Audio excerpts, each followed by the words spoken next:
Në një intervistë ekskluzive për News 24, dhënë gazetare son Aurora Golemi, një ndër gjeneralët më të rëndësishëm amerikan të NATO-s në Europë, James Fogo, e cilëson ngjarjen në Salisbury absolutisht skandaloze, duke thënë se s'ka dyshime se kush e kreu aktin e agresionit, ndërsa duke komentuar dëbimin e 2 diplomatëve rus nga Shqipëria, admirali thotë se është një mesazh shumë i fortë drejtuar Moskës.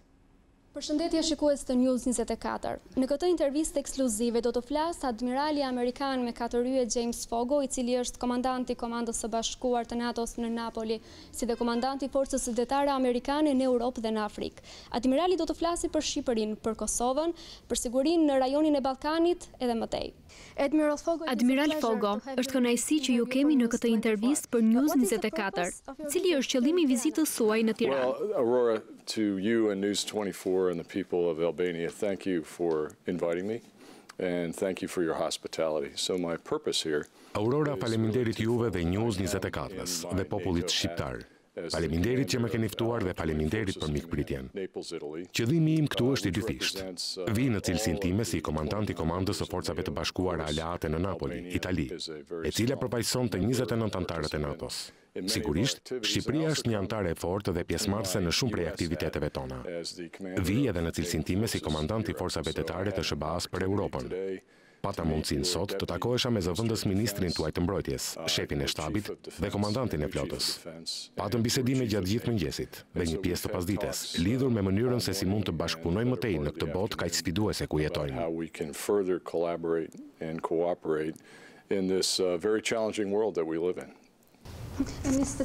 A patët ndonjë diskutim specifik me zëvendës ministrin? Well, yes, actually this isn't the first time that I've been to Tirana. I came here back in 2005 when I was on the joint staff of the United States. Po, nuk është hera e parë që jam në Tiranë. Kisha ardhur këtu në vitin 2005, kur isha pjesë e shtabit të përgjithshëm të ushtrisë së SBA-s nga Washington DC. E fillova nga përtej kufirit në ish Republikën e Jugosllavisë dhe u thua me makinë për këtu pas marrëveshjes së Ohrit, ju kujtohet. Ishte mbledhja fillestare e kartës së Adriatikut dhe çoi në planet e shumë vendeve të Ballkanit për të filluar planet e veprimit për anëtarësim. To start their membership action plan. And 4 years later, you became successful members of NATO. 4 vite më vonë, u bët antar të suksesshëm të NATO-s. I tha shefit të shtabit dhe zëvendës ministrit, së pari, se çfarë surprizë e këndshme ishte kur arrita në Tiranë sot në mëngjes dhe po kaloja në mes të qytetit. Ka ndryshuar shumë. Dukshëm ka pasur shumë zhvillim, një ekonomi në lulëzim dhe shumë ndërtime të reja krahasuar me herën e fundit. Ajo që nuk ka ndryshuar janë njerëzit dhe mikpritja. Të gjithë ishin shumë miqësorë dhe mikpritës dhe u thash se nga këmbvështrimi amerikan ishte surprizë e këndshme të shihja aq shumë flamuj amerikan në vendin tuaj, sepse ekziston një lidhje shumë e ngushtë miqësie midis shqiptarëve dhe amerikanëve, dhe kjo është e mrekullueshme. Between Albanians and Americans, and I think that's great. Do you think that the expulsion of Russian diplomats by Mendoni se dëbimi i diplomatëve rus nga mbi 20 shtete, përfshirë këtu Shqipërinë për çështjen Skripal, do ta ndryshojë mjedisin e sigurisë për shkak të raporteve të reja që po krijohen me Moskën? A mendoni se situata mund të degradojë në një konflikt në të ardhmen? Well, I think that what transpired in Salisbury in the United Kingdom was absolutely outrageous, and I don't think there's any doubt on the part of Western democracies and members of NATO, including Albania. Mendoj se ajo që ndodhi në Salisbury, në Mbretërinë e Bashkuar, ishte absolutisht skandaloze. Nuk mendoj se ka ndonjë dyshim nga ana e demokracive perëndimore, antarëve të NATO-s, përfshirë Shqipërinë, se kush ishin përgjegjësit faktik, se kush e kreu këtë akt agresioni brenda territorit sovran të Mbretërisë së Bashkuar. Ajo që është e shkëlqyer për këtë përgjigje është një përgjigje masive për të dëbuar diplomatë rus dhe për të dërguar një mesazh shumë të fortë në Moskë, dhe vendi juaj bëri të njëjtën gjë. Keni dëbuar 2 diplomatë në solidaritet me pjesën tjetër të vendeve. Vendi im ka dëbuar 60. Ky është një mesazh shumë i fortë për njerëzit në Moskë. Mendoj se janë ende në fazë mohim të kryerjes së aktit dhe në mohim dhe të përgjigjes nga perëndimi. Ishte koha të bashkoheshim bashkë dhe të shtynim fort në mënyrë që të kishte një sinjal të fortë, dhe mendoj se ky sinjal shtrihet edhe tek mbrojtja. NATO është një aleancë mbrojtëse. Arsyeja për artikullin 5 është që nëse sovraniteti i ndokujt sulmohet në ndonjë mënyrë a formë, ne do të përgjigjemi. Ne nuk kërkojmë operacione agresive apo ofensive. Ne nuk paraqesim rrezik për Federatën Ruse, edhe pse ata sillen sikur nuk është kështu. Thjesht, po mbrojmë interesat tona të 29 anëtarëve aktual, përfshirë Shqipërinë. To the Russian Federation, they act like we do. We are merely defending our own interests of the 29 current members, Albania included. Është vërtet Rusia një superfuqi të cilës duhet ja kemi frikën? I would say that Russia is a regional power, not a superpower like it once was during the bipolar world of the Cold War. So they were weakened considerably when they lost the satellites of the Warsaw Pact. Do të thoja se Rusia është një fuqi rajonale, jo një superfuqi siç ishte në botën dypolare të luftës së ftohtë.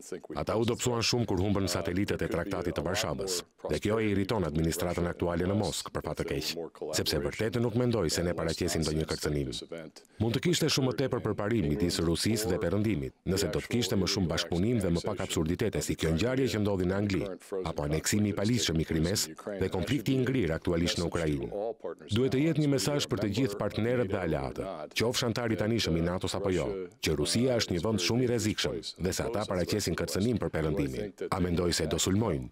Jo, nuk mendoj se kanë synime për një sulm të hapur, por çdo ditë ne shohim aktivitete të ndryshme që ndodhin në hapësirën kibernetike dhe në media sociale, të cilat përbëjnë kërcënim për idealet tona perëndimore dhe demokracinë tonë. Ne luajmë sipas rregullave, ne kemi ligje. Ata nuk luajnë sipas rregullave dhe mendoj se kjo është shumë e rrezikshme.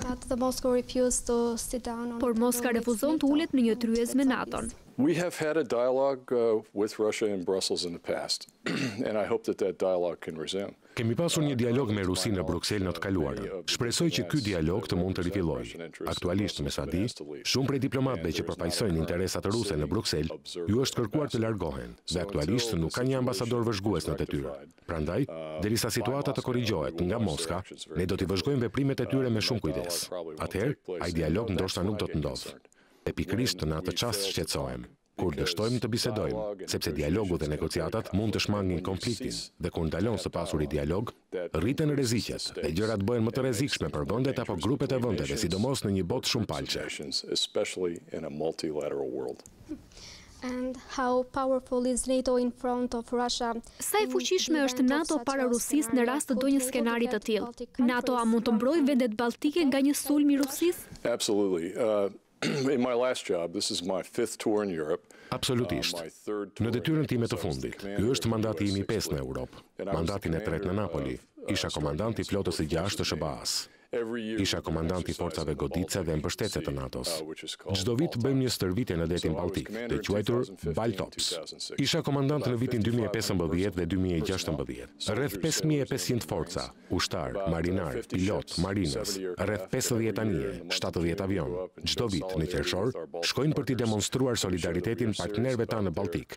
Dhe tregojmë se jemi serioz në lidhje me mbrojtjen e tyre, në rast se ata vënë në zbatim nenin 5. Në detyrën time aktuale si komandant i forcave të bashkuara aleate në Napoli, po bëhemi gati të kryejmë një stërvitje po aq të rëndësishme në tetor të vitit 2018.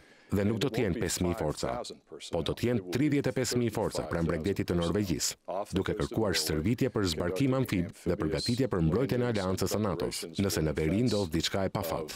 The NATO alliance should something untoward happen up in the high north.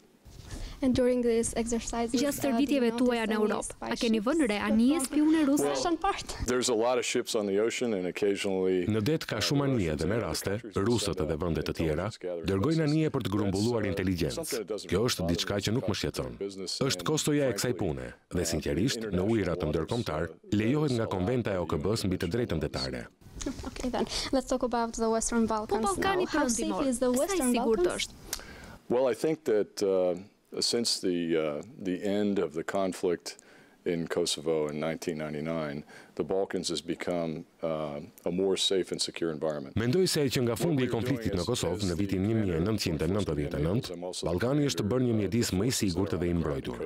Ajo që bëjmë si komandant i komandës së forcave të bashkuara aleate në Napoli dhe si komandant i forcave në terren në Kosovë, kemi 4000 trupa në Kosovë sot.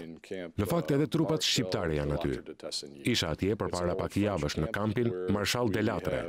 Është një kamp i vjetër francez, ku kemi batalionet tona të inteligjencës, survejimit dhe rikognicionit. Trupat shqiptare janë atje në detyrë dhe duke kryer një punë të shkëlqyer. Jemi në terren, në monitorim, dhe duke u siguruar që demokracia të mund të funksionojë dhe të lulëzojë. Një nga gjërat që bëm tetorin e kaluar ishte mbikëqyrja e një mjedisi të sigurt dhe të mbrojtur gjatë zgjedhjeve lokale. Kishim 2000 trupa, gjysma e forcave në terren, në fshatra dhe rreth 20 helikopter në ajër, dhe nuk pati asnjë incident të vetëm në ndonjë qendër votimi në Kosovë. Dhe ky është thelbi i demokracisë, që njerëzit të ndihen të sigurt dhe të lirë për të dalë dhe votuar. Eventualisht, policia e Kosovës dhe qeveria e Kosovës do të duhet i marrin përsipër këto institucione sigurie dhe çështje sigurie për të rregulluar demokracinë vetë. Security institutions and security matters to regulate the democracy on their own. That's just one example. I was in Bosnia in Sarajevo a few weeks ago. Bosnia just answered over 2,000 questions for the European Union on the preliminary application. Ky është vetëm një shembull. Isha në Bosnjë, në Sarajevo, pak javë më parë. Bosnja sapo ju përgjigj 2000 pyetjeve për Bashkimin Evropian për aplikimin paraprak për antarësimin e BE. Nuk janë antar në NATO. Shqipëria është një antare e NATO-s dhe mendoj se ka shumë vende që ju kanë zili, sepse ju keni ndërmarr hapin e parë dhe jeni pjekur gjatë rrugës së integrimit euroatlantik. Pra, duke pasur në kufi vende që reflektojnë institucionet dhe vlera perëndimore dhe sundimin e ligjit, mendoj se kjo e bën Ballkanin edhe më të sigurt. Megjithatë janë pak gjëra që më shqetësojnë. Vrasja më 16 janar e Oliver Ivanovicit në Mitrovicën Veriore. Unë isha atje më pas për të biseduar me kryebashkiakun e Mitrovicës Jugore dhe Mitrovicës Veriore dhe policinë gjyqësore, për të siguruar që KFOR do ishte aty për të ofruar një mjedis të sigurt dhe të mbrojtur. Çështja e fundit me politikanin serb të Kosovës që kaloi kufirin, u arrestua, u trajtua keq dhe më pas u kthye në Serbi dhe kjo sigurisht çoi në pasoja politike për qeverinë e Kosovë. Arsyeja pse kjo më shqetëson është sepse deri në atë moment po zhvillohej një dialog i shkëlqyer midis Prishtinës dhe Beogradit, dhe mendoj se ai dialog duhet të vazhdojë me qëllim që në rajon të ketë paqe dhe stabilitet. And Belgrade. And I think that dialogue needs to continue in order to ensure that there is peace and stability in the region. Mendoni se siguria në Ballkanin Perëndimor është përmirësuar gjatë kësaj dekade. Si e shikoni situatën? Absolutely. Absolutely. You can see it everywhere you go. Flourishing market economies, new construction. Absolutisht, absolutisht. Mund ta shohësh kudo ku shkon. Ekonomi tregu në lulëzim, ndërtime të reja, të rinj që duan të udhtojnë, të mësojnë, të studiojnë, bizneset që lindin. Së fundit takova dy sipërmarrës në Kosovë. Njëri drejton një kompani IT dhe tjetri një kompani të njohur për lëngje frutash që bën smoothie më të mira në Kosovë sipas kosovarëve me të cilët kanë folur. Po hapin vende pune, por rënjosin një ekonomi tregu, e cila do çojë para tek autoritetet, tek populli dhe tek biznesi. Dhe shumë biznese mund të lulëzojnë në mënyrë që vendi të bëhet më i pasur, dhe nga kjo pasuri, parat mund të shkojnë tek njerëzit. A ka NATO një strategji për të neutralizuar ndikimet e reja gjeopolitike, veçanërisht ato ruse për të deportuar në Ballkanin Perëndimor? Well, I think the best thing that NATO has going for it is that we are 29 democracies. And it's hard to say that a democracy exists in the Russian Federation. Mendoj se gjëja më e mirë që ka NATO është që jemi 29 demokraci dhe është e vështirë të thuash që ekziston demokraci në Federatën Ruse. Kishin zgjedhje atje. Nuk ishte shumë kandidat dhe rezultati ishte më së shumti i siguruar për presidentin Putin. Nuk dukej sikur ekzistonte mundësia që çdo rus të votonte sipas ndërgjegjes apo për kandidatin e vet. Disave ju ndalua kandidimi në zgjedhjet presidenciale. Ne nga ana tjetër kemi një demokraci të lirë dhe të drejtë dhe kur ka mosmarrveshje, njerëzit kanë mundësi të votojnë. Njerëzit kanë mundësi të mos marrin pjesë në qeverisje, kanë mundësinë të marrin pjesë në qeverisje dhe që zëri i tyre të dëgjohet dhe zëri secilit është i barabartë. Duhet të them që idealet tona do të triumfojnë ndaj atyre që kanë synime të dashakeqe ndaj perëndimit dhe ndaj demokracive të perëndimit. Towards the West and towards democracies in the West. Admiral, what are NATO's plans? Admiral, cilat janë planet e NATO-s për të përforcuar sigurinë në një rajon të brisht si Ballkani Perëndimor? Well, the fact that we're here and we're present and that we continue to train and that we continue to provide opportunities for your security forces, for your military forces and for your general staff. Fakti që jemi këtu dhe që vazhdojmë të trajnojmë dhe të ofrojmë mundësi për forcat tuaja të sigurisë, forcat tuaja ushtarake dhe shtabin e përgjithshëm, për të bërë edhe më të zotë në fushën e tyre të mbrojtjes, është diçka që NATO e bën Më duhet ta përgëzoj Shqipërinë. Shqipëria është e përfshirë në shumë stërvitje dhe operacione që janë përtej kufive të saj, sepse keni ushtarak shumë të zotë. Gjithmonë e kam admiruar personelin ushtarak shqiptar, qofshin në flot, forcat ajrore apo ushtri. Jeni në Afganistan dhe mbështesni operacionin mbështetja vendimtare. Dhe numri i trupave që kontribuoni pritet të rritet pak. Dhe mendoj se të gjithë në NATO janë të lumtur për këtë. Është një fushat shumë e rëndësishme që përpiqet të japë popullit afgan lirinë për të stabilizuar një vend që është plot me organizata të dhunshme ekstremiste. Jeni në Kosovë me një prani shumë të fortë. Jeni në veri, në operacionin prania e përforcuar pararoj në Danimark. Po tregoni se jeni në solidaritet me aleatët të Balltik. Jeni në Afrikë me misionin trajnues të BE-s në Mali. Pra përqasja e Shqipërisë është 360 gradë. Dhe më duhet ju them, për një vend me këto përmasa dhe me forca ushtarake me këto përmasa ka një shprehje amerikane. Godisni shumë më lart se pesha së cilës i përkisni në boks. Po bëni një punë të shkëlqyer dhe keni kontributin e dytë më të lartë për frym nga të gjitha vendet e NATO-s. Dhe më duhet ta përgëzoj Shqipërinë, qeverinë tuaj dhe ushtarakët tuaj për këtë. The country of Albania, your government and your military for that. Autoritetet kosovare janë shprehur se këtë pranverë. Forca e sigurisë së Kosovës do të transformohet në forcën armatosur të Kosovës. A e mbështet Shtetet e Bashkuara dhe NATO formimin e forcave të armatosura të Kosovës? Në këtë situatë, mendoni se NATO do të reduktojë prezencën e trupave në Kosovë gjatë këtij viti apo në të ardhmen? I get asked this question a lot. I get asked the question by Kosovans themselves, and my answer is always the same.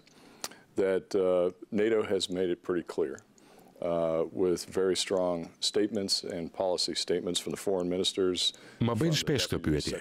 Ma bëjnë vetë kosovarët dhe përgjigjja është e njëjta, që NATO e ka bërë shumë të qartë, me deklarata shumë të forta dhe deklarata politikash nga ministrat e jashtëm, nga zëvendës sekretarja e përgjithshme kur vizitoi së fundmi kampin Film City, shtabin e KFOR, se në mënyrë që të ndodhë një tranzicion i forcës së sigurisë së Kosovës në diçka tjetër, pesa kuptohet një ushtri, duhet të ndodhë reforma kushtetuese.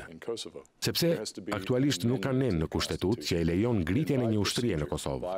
Duhet të ketë një amendim të kushtetutës dhe me procedurë, me ligj, një amendament kushtetues i pranuar nga i gjithë populli i Kosovës, kërkon shumicë prej 2/3. Pra, nëse Kosova dëshiron të ecë përpara për te i forcës kosovare të sigurisë, që mendoj se janë shumë profesionistë dhe të zotë, do të duhet të kryejnë një reformë kushtetuese dhe të amendojnë kushtetutën. Nëse e bëjnë këtë, mendoj që NATO do të rishikonte për masat e pranisë së forcës së sigurisë dhe do të vendose se çfarë do të donte të bënte në të ardhmen.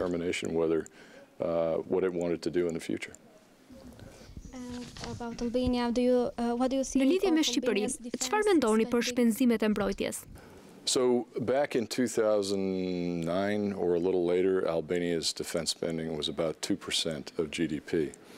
For a while, it dropped down to 1% or lower. Vite përpara, në 2009 ose pak më vonë, shpenzimet e Shqipërisë për mbrojtjen ishin rreth 2% e prodhimit të brendshëm bruto. Për disa vite era në 1% ose më poshtë. Mendoj se kohët e fundit, qeveria shqiptare me kërkesë të ushtarakëve dhe me kërkesë të aleatëve dhe partnerëve të NATO-s dhe qendrës në Bruksel, ka rivlerësuar shpenzimet e saj për mbrojtjen dhe është zotuar të rrisë shpenzimet për mbrojtjen përsëri tek 2% me afat vitin 2024. Është për tu përgëzuar kjo. Jo shumë vende e kanë marrë këtë angazhim, por Shqipëria e ka bërë dhe mendoj se do të keni përfitime prej kësaj, teksa modernizoni një flotë shumë të zotë dhe forcë ushtarake shumë të zotë. And one last question, Admiral, you are commander. Flasim për fushën tuaj. Ju jeni komandant i Komandës së Bashkuar të NATO-s në Napoli, por edhe forcës detare në Europë dhe në Afrikë. Sa rëndësishme është fuqia detare e vendeve anëtare të NATO-s? Well, you're talking to a naval officer, so I'm a little biased, but I will tell you of the 29, I think we have 21 that have some... Po bisedojmë me një oficer të marinës, ndaj mund të jem pak i anshëm, por mund të them se nga 29.21 vende anëtare ka një lloj force në det. Besoj se në Europë, po të shohësh hartën e Europës dhe sheh formën e tokës në hartën e Europës, kupton se rrethohet nga uji. Arktiku në veri, Atlantiku verior, hapësira Grenland, Island, Mbretëria e Bashkuar, deti Baltik, deti Mesdhe dhe deti i Zi. Europa në fakt është një gadishull i rrethuar nga uji. Ndaj mendoj se për mbrojtjen e Europës duhet të mbrojmë kufijtë në tokë, por edhe linja detare të komunikimit, nga të cilat varet 90% e tregtisë. Prandaj, liria e deteve, liria që të gjithë të përdorin linjat ndërkombëtare të transportit detar është helbësore. Kushdo që kërcënon këtë duhet penguar. Prandaj, të gjithëve na duhet një flotë e fortë, përfshirë Shqipërinë, dhe kjo është një pikë që e kam ngritur sot. We all need a strong navy, including Albania, and I made that point today. Admirali, ju falenderoj shumë për këtë intervistë. Ishte kënaqësi. Aurora, ishte kënaqësi e vërtetë edhe për mua. Faleminderit edhe shqiptarëve që më pritën këtu për disa ditë. Me zipres të kthehem sërish.